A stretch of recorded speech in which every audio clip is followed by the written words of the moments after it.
Hello guys. இப்போ maximum நடக்கிற problem என்னென்னா, அம்மா முக்கியமா ஒய்ஃப் முக்கியமா? இந்த இது நான் ஒரு ஆண்களுக்காக மட்டும் சொல்லலை, இது பெண்களுக்கு 2 பேருக்குமே சேர்ந்து தான் சொல்கிறேன். நீங்களே கேட்டு பாருங்கள், உங்களோட அப்பா அம்மா உங்களுக்கு முக்கியமா, நான் முக்கியமானு ஒரு ஹஸ்பண்டை நீங்கள் கேட்குறீங்கன்னா, அதே கேள்வி கேட்குறாங்க, நான் முக்கியமாக உங்கள் அப்பா அம்மா முக்கியம்னா நீங்கள் என்ன பதில் சொல்லுவீங்க? ஒரு பெண்ணாக இருந்தாலும் சரி, ஆணாக இருந்தாலும் சரி, 2 பேருக்குமே அவங்களோட பேரண்ட்ஸும் முக்கியம், அவங்களோட பார்ட்னரும் முக்கியம். ஃபஸ்ட்டு நான் ஒய்ஃபை பற்றி பேசிடுறேன். இப்போ ஒரு பொண்ணு நம்ம கல்யாணம் பண்ணிக்கிறோம்னா முழுக்க ஹஸ்பண்டை நம்பி தாங்க வருவாங்க. ஸோ அவங்களோட ஃபுல் சப்போர்ட் மற்றவங்க நீ எப்படி இருப்பாங்கன்னு சொல்ல முடியாது. மற்றவங்கக்கிட்ட அந்தளவுக்கு பேசியிருக்கவும் மாட்டாங்க. ஸோ உங்களோட துணையும் உங்களோட சப்போர்ட்னால தான் அவங்க முழுக்க வருவாங்க. அப்போ உங்களோட சப்போர்ட்டை அவங்களுக்கு கண்டிப்பாக கொடுக்கணுங்க.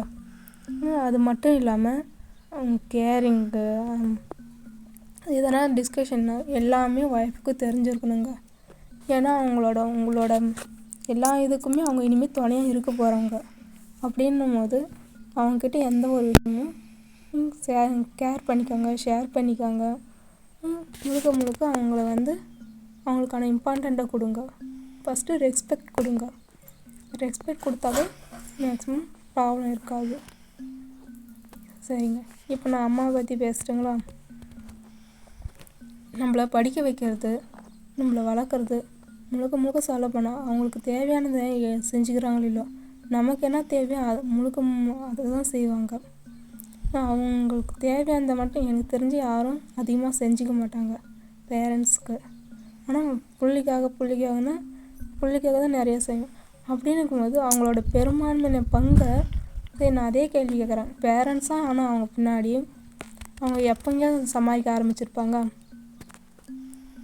சமாளிக்க ஆரம்பித்ததுலேருந்து முழுக்க உங்களுக்கு தான் செலவு பண்ணியிருக்காங்க. அட்லீஸ்ட் ஒரு 70% 80% ஒரு பிள்ளைங்களுக்காக தான் செலவு பண்ணியிருப்பாங்க. அப்படிங்கும்போது அந்த பெற்றவங்களை எப்படிங்க உங்களால் விட்டுட்டு உங்களால் வாழ முடியுது? ஸோ எனக்கு தெரிஞ்சு பெற்றவங்க ரொம்பவே இம்பார்ட்டன்ட். எக்காரணத்தை கூட பெற்றவங்கள தவிக்க விட்டுறாதீங்க. ஏன் இன்றைக்கி ஃபோன் தரது, நாளைக்கு நீங்களும் ஒரு பேரண்ட்ஸாக ஆக போகிறீங்க. உங்களோட குழந்தை அந்த மாதிரி உங்களை விட்டுட்டு போனால் உங்களுக்கு ஓகேவாங்க?